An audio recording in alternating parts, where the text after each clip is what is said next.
Aproveitar que a Rivonete está aqui. Ela colocou uma mensagem ontem no grupo, que eu achei muito profunda, né? E queria repetir aqui, dizer que está realmente no nosso coração isso, né? Ela diz que haja um transbordo, né, de sabedoria vindo do céu sobre nós. Cresçamos mais um degrau hoje. Estejamos um passo a mais íntimos do Pai. Haja rompimento das barreiras, traumas e síndromes que nos impede de sermos mais espirituais que carnais, né? Então temos alguns princípios muito interessantes e importantes aqui, né? Primeiro passo realmente é o que Salomão já fala, né? A questão da sabedoria, né? Que buscar sabedoria é mais importante que ouro, que prata e que tudo, né? Então, assim, no mundo tão carente, né, de Deus, né, a gente vê que realmente o que falta é justamente a sabedoria divina, né? Não a sabedoria que o mundo pode dar, mas nós conseguimos enxergar realmente no dia a dia, né, a presença do Pai, e conseguimos nos alegrar em Deus, mesmo com todas as situações contrárias, né, que a gente tem experimentado, né? Então, assim, naturalmente falando, é difícil nos alegrarmos, né? Alegrai-vos sempre no Senhor, né? O que é requerido de nós. Mas se formos analisar naturalmente, né, é muito difícil nós conseguirmos nos alegrarmos nele e principalmente nos alegrarmos sempre, né? Alegrai-vos sempre. Mas alegrai-vos sempre no Senhor, né? Aí que está a questão. Então, essa sabedoria, né, para enxergarmos o momento, enxergarmos as coisas que estão acontecendo, é realmente primordial, né, para nós. Eu lembro da minha época de jovem, né, tinha um corinho que a gente sempre cantava, né, que fala assim que não olhe circunstâncias, não olhe o seu amor, né? Então, não olhar circunstâncias. A gente olha muitas circunstâncias, a gente olha muitas coisas que acontecem na vida da gente, né? A gente é muito reativo, né? A gente é muito reativo. Mas o amor, ele não é reativo, né? Porque o amor é absoluto. Somente, né, as coisas que são relativas, né, são reativas, né? Então o amor não é reativo. Por isso que Jesus fala que devemos amar nossos inimigos, né? Se o amor fosse reativo, ele jamais poderíamos, né, amar o inimigo, né? Porque a reação normal em relação ao inimigo é atacar, né, matar. Mas como o amor não é reativo, eu posso amar, né? Porque nós amamos porque ele nos amou primeiro. Então, quer dizer, é algo do Pai que vem através de nós, né? Não é algo que depende do próximo, né? Então, eu não dependo da reação do próximo para eu amá-lo. Eu simplesmente tenho que amá-lo porque o Pai me amou, esse amor não é meu, né? É dele que flui através de mim. Eu sou só o canal, né, desse amor do Pai. Então, não é reativo. E assim, a alegria também, ela é um dom do Espírito, né? Se ela é um dom do Espírito, ela também não é reativa, não é relativa, né? Ela é absoluta também, né? Então, ela não depende do nosso dia a dia, ela não depende das circunstâncias, né? Mas a nossa alegria, ela vem do Pai, né? Pelo que Ele já fez por nós, pela obra que já foi feita, pelo que nós já somos nele, né? Pelo que nós já somos nele. Então, essa alegria realmente ela é independente disso. Então, eu posso me alegrar realmente de toda situação, não pelo que eu estou passando. Eu não vou me alegrar porque eu estou doente, né? Vou me alegrar porque em Cristo eu posso ser curado. Eu vou me alegrar porque em Cristo eu posso ter uma saúde perfeita, né? Quer dizer, então a minha alegria está na garantia que Ele me dá disso, né? Embora no momento eu possa não estar nisso, né? Porque não basta assim a gente olhar o momento nosso, né? Então realmente, enquanto nós estivermos ainda com as consequências do pecado ou com a consciência ainda de obras mortas, nós estaremos sofrendo as consequências do pecado. Mas a partir do momento que nós deixamos o pecado, nós temos que também deixar as sequelas do pecado, né? Então, é isso que a gente tem que crer. Chegar no nível de que as coisas que são consequências do mal não mais nos sobrevenham, né? E é essa a promessa, né? A questão que Cristo fala da vida abundante, né? É o que ele tem proposto para nós, vida abundante. Então, assim, aí quando fala realmente na sabedoria divina, é justamente isso, a gente conseguir pensar como Cristo pensa, conseguir enxergar como ele enxerga, e mesmo nos enxergar como ele nos enxerga, né? Não com a nossa limitação, não na nossa carne, mas no que nós já somos nele, né? Não somos mais seres adâmicos, né? Não somos mais seres carnais em Adão. Nós somos novas criaturas em Cristo. E essa transformação de mente, ela é o que tem que estar operando em nós, né? Eu acho que, por mais que a gente tenha falado ainda, nossa mente, acho que ela nos segue, né? No mesmo ritmo do nosso espírito. Então, assim, espiritualmente, tem certeza que ninguém tem a dúvida disso aqui, né? Que nós já somos seres espirituais em Cristo. Mas a nível de alma, né, de mente, a gente ainda está um pouco aquém, né? A gente ainda vê muita limitação, a gente ainda vê muito problema, a gente ainda reage muito negativamente, né? A gente é muito rápido em reagir e o que acontece, né? Falamos ainda que não deve, né? Tomamos atitudes ainda que não deve por fazermos assim de ímpeto, né? No ímpeto a gente faz e, cara, não podia ter falado isso, não podia ter feito isso. Mas a gente faz pelo ímpeto, assim, e não permite que o espírito fala primeiro, né? Não permite que a gente haja pelo coração, né? Pelo que Cristo já fez. A gente está muito ainda na reação da carne. Mas no espírito nós já fomos transformados, né? Então essa sabedoria do Pai, temos que estar clamando, né? Muito por isso, para que a gente consiga andar nisso que o Pai tem falado para a gente, né? Andar nesse nível realmente que Ele tem nos preparado. Se nós somos participantes do corpo de Cristo, né? É isso que nós temos que transmitir ao mundo, né? Não a nossa vida natural, não a nossa vida de carne, mas o que nós somos nele, né? Então, é uma vida que as pessoas olhem para nós e vejam, né? Que tem algo diferente, né?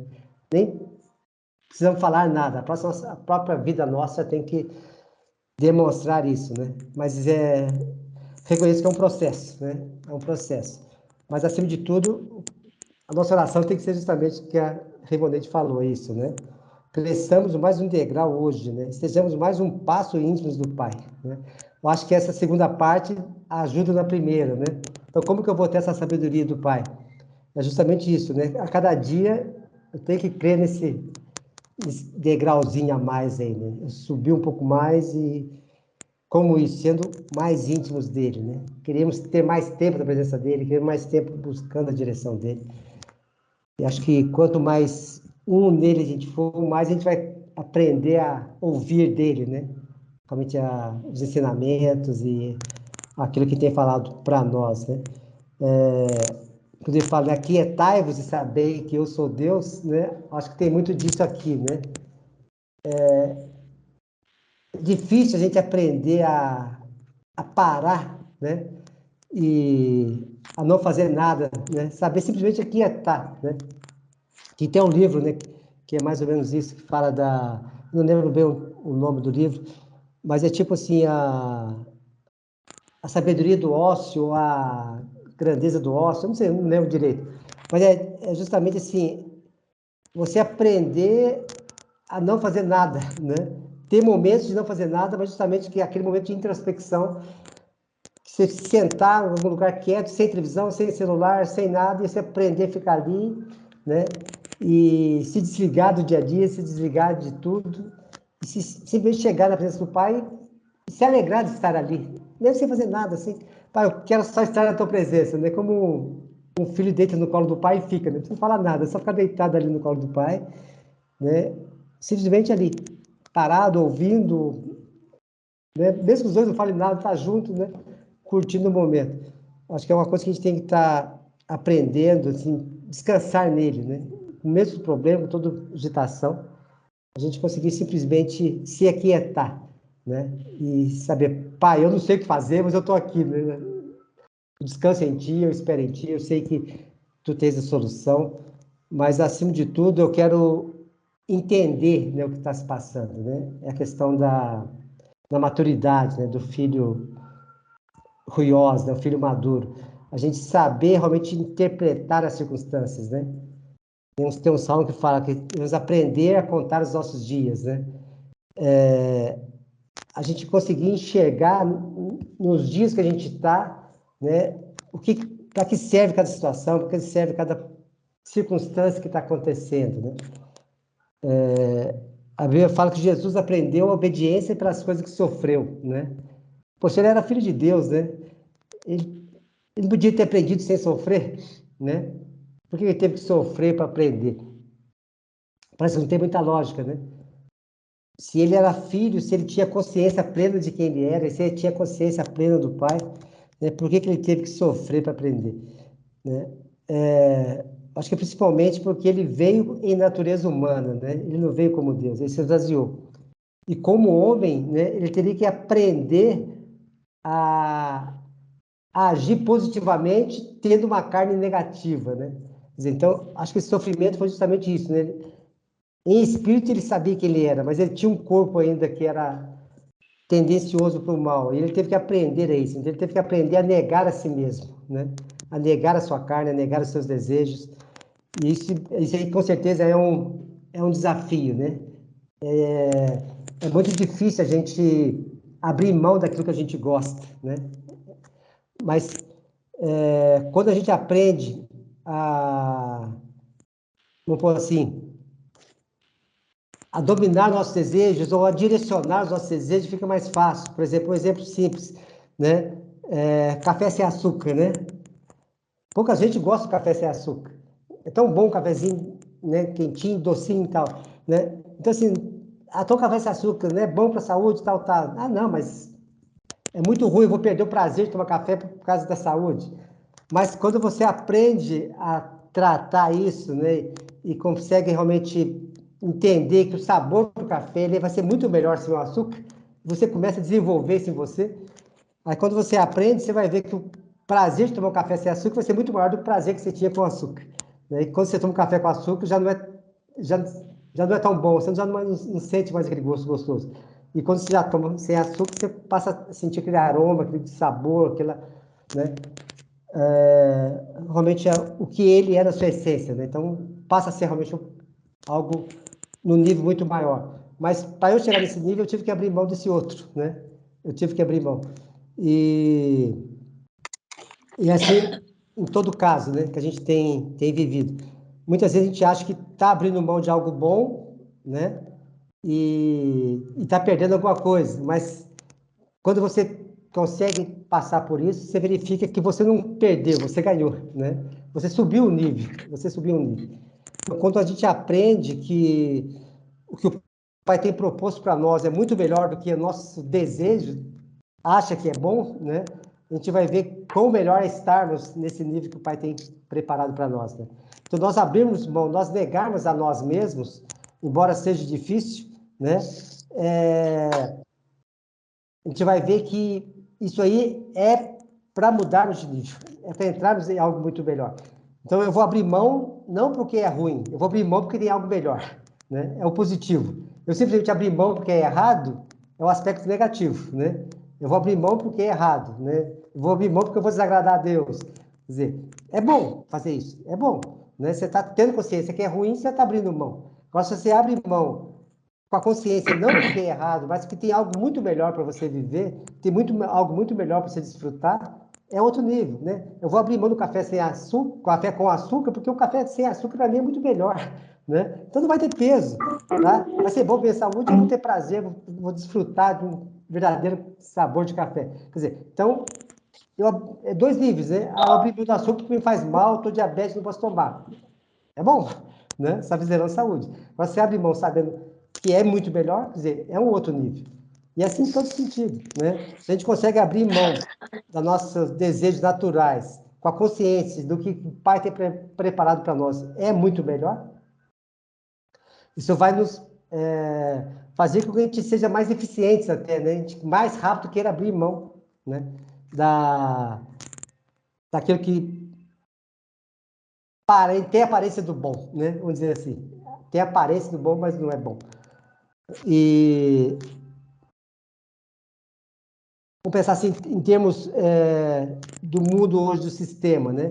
A questão antigamente da famosa lei de Gerson, de levar vantagem em tudo. Então era muito... Virou-se uma cultura, né, do Brasil, né? Todo mundo se gabava de poder levar vantagem das situações, passava a ser algo bom, né? Então, pegava um troco errado, ficava contente, né? Achava alguma coisa na rua, fico contente, né? Não sentia a dor de quem perdeu. Pô, eu ganhei, eu fiz, né? Quer dizer, tudo aquilo que você acha que você ganha, mas que a outra pessoa perde, né? Nessa lei é bom, mas nessa consciência espiritual não, né? Por quê? Para você ganhar, alguém tem que perder, aí não tem bênção, né? Isso não é bênção. A bênção é a questão da balança, o equilíbrio, né? Quer dizer, tem que ser bom para todas as partes. Se é bom só para um lado, não é bênção, não é bênção. Então tem que ser algo que eu sou abençoado, a pessoa é abençoada para ser bênção. Mas essa consciência a gente vai ter como? Quando a gente começar a ter essa intimidade com o Pai, quando a gente começar a sentir como Ele sente, pensar como Ele pensa, quando vamos conseguir realmente ter esses momentos para a gente se aquietar do nosso afazeres, das nossas rotinas, para simplesmente ouvi-lo, né? Tem que fazer alguma coisa? Pai, o que eu tenho que fazer? Qual que é o caminho a seguir? Não pensar, né, assim, começar a analisar naturalmente falando, mas simplesmente deixar o Espírito, né, assoprar nos nossos ouvidos, ter aquele momento assim, da famosa paz de Cristo, né? Então, deu paz, amém, é isso aqui. Não deu paz, não faça, espera, aquiete-se mais, espera mais, né? Deixar realmente o Espírito fluir, né? Continuando aqui, né? Haja rompimento das barreiras, traumas e síndromes que nos impedem de sermos mais espirituais que carnais, né? Haja rompimento das barreiras, traumas e síndromes que nos impedem de sermos mais espirituais e menos carnais. E realmente, o que o Pai tem feito hoje, né, é justamente isso, né? Ele não está preocupado a gente ter alguma coisa, né? Ele não está preocupado, ele quer justamente o quê? Que nós estejamos primeiramente limpos, primeiramente preparados, né? Nós sermos realmente o que ele quer que nós sejamos, para depois ele nos dar alguma coisa. A gente tem conversado bastante aqui em Varginha nesse sentido, e o que a gente tem visto, né? A questão do ser fiel no pouco e sobre muito colocarei, né? Por que eu tenho que aprender a ser fiel no pouco para Deus me colocar o muito? Um exemplo que a gente tem falado, a questão da taça, né? O meu cálice transborda, o meu cálice transborda. Então, a primeira coisa, né, para um cálice transbordar, o que é? Ele não pode estar furado, né? Ele não pode ter nenhuma trinca. Porque se tiver trinca, quando você vai pôr no água, ele vai vazando, vai pôr no água e vai vazando, né? Então, a primeira coisa que você tem que fazer para que o meu cálice transborde, né, não é aumentar a quantidade de água que cai, é tapar os buracos, né? É tapar as brechas, é tapar realmente aquilo que impede de vazar, né? Que Deus é um Deus sábio, um Deus zeloso, né? Ele é um Deus zeloso, ele não vai desperdiçar nada, ele não vai nos dar algo, né, para que esse algo vaze por nós, vaze pelos nossos dedos, né? Por isso é ser fiel no pouco. Vou te dar um pouco, mas não deixe vazar. Não deixe vazar, né? Preserva bem esse copo. Mas muitas vezes nem está vazando, mas está trincado, né? Tem uma trinca. Para fazer uma trinca só, não tem problema, né? Imagina assim, uma represa, né? A represa está vazia, vai ter uma trinca na barragem da represa. Enquanto está vazia, não tem problema, né? Deu uma travada aí. Enquanto está vazia, não tem problema. Mas se a água vai enchendo, o que vai acontecendo? Né? A pressão vai aumentando, né? A pressão vai aumentando. E se você não tapa essa trinca, não faz um reforço, o que vai acontecer? Quando ela estiver cheia, a pressão muito maior, vai romper a barreira, vai romper essa barragem, toda a água que acumulou vai ser perdida, né? E além de você perder toda a água, você vai causar um desastre tremendo, né? Na sequência aí de quem estiver na frente da barragem.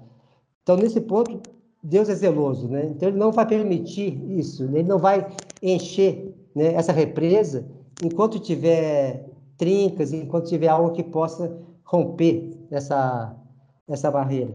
Então, é importante, né, que a Rivonete falou aqui justamente nesse sentido, né? Então, tudo aquilo que possa ser realmente causar essas trincas, essas barreiras, tudo que possa realmente estar sendo um problema para esse fluir do Pai, a gente tem que estar apresentando a Ele, temos que estar pedindo sabedoria para Ele, para que a gente reconheça isso e tire isso, né, de nós. Porque são coisas, conforme ela colocou aqui justamente, que estão vinculadas à nossa carne, aos nossos desejos, aquilo que, né, do nosso natural, que impede de nós entrarmos nesse nível espiritual que ele tem falado, né?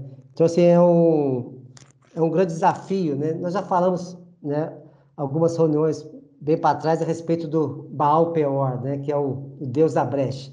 Então, muitas vezes essa brecha são pequenas coisas, pequenas rixas, pequenas discordâncias, pequenas divergências, mas são divergências que, enquanto não são resolvidas, nos impede de entrar no nível maior, né? Então, até por isso, muitas vezes, as palavras são muito repetitivas, né?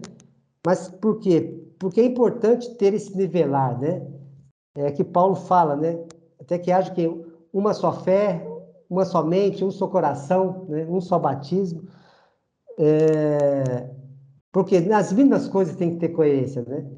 O batismo, por exemplo, qual que é certo, qual que é errado? É para aspersão, é para imersão, né? Qualquer um pode batizar, não pode batizar, né? Podemos colocar isso aí até como princípios elementares, né? Mas é importante, qual que seja a definição, que haja acordo, né? Que todos pensem na mesma coisa. Se não pensa, por que pensa diferente? Até que todos consigam nivelar naquele assunto. É assim tudo, né? A respeito da reconciliação espírita, a respeito da salvação de alma e corpo, né? Em cada detalhe, é muito importante a gente estar realmente apresentando e estar conversando, né? E estar tendo consciência do que nós cremos, né? Como Pedro fala, né? Que a gente deve ter uma convicção plena, né, da razão da nossa fé para quando nós formos arguidos. E essa convicção nossa, ela tem que ser uma só em todos nós, né? Então, realmente, toda dúvida, tudo aquilo que nos impede de entrar nesse nível, a gente tem que estar expondo isso, tem que ter uma liberdade, né, muito grande entre a gente, para estarmos apresentando isso. Não pode ter nenhum temor, né, de apresentar opinião, né? E tem que ter haver muito amor, muita sabedoria nossa também de estar expondo isso sem ter a mínima possibilidade de ridicularizar ou de, né, da pessoa se sentir inferiorizada por isso, né? Eu acho que por menor que seja, por mais simples que seja a dúvida, acho que é algo natural, é importante nós estarmos tendo essa liberdade, essa consciência. Para quê? Para justamente o bem da unidade, né? É importante isso. Então, nós conseguimos enxergar isso como um todo e entrarmos nesse nível que o Pai está querendo de nós, né? Então, sabedoria, intimidade e um querer pleno de estarmos assumindo a nossa identidade espiritual, né? Deixando realmente a natureza adâmica de lado e sermos plenos na natureza de Cristo. Então, Remodejo, eu quero declarar a bênção do Pai sobre a sua vida, que mais e mais haja realmente essa unção para nós, nos trazendo essa sabedoria, e cada um de nós aqui também, que estejamos dia após dia buscando isso, né? Buscando essa sabedoria do Pai, essa intimidade com Ele, essa consciência plena do que nós somos, e que o Espírito Santo nos leve a esse nível, né, cada vez maior de sermos os seus canais aqui na Terra e sermos realmente os representantes do corpo de Cristo aqui, né? Haja realmente essa direção em cada um de nós. Amém? Amém. Amém.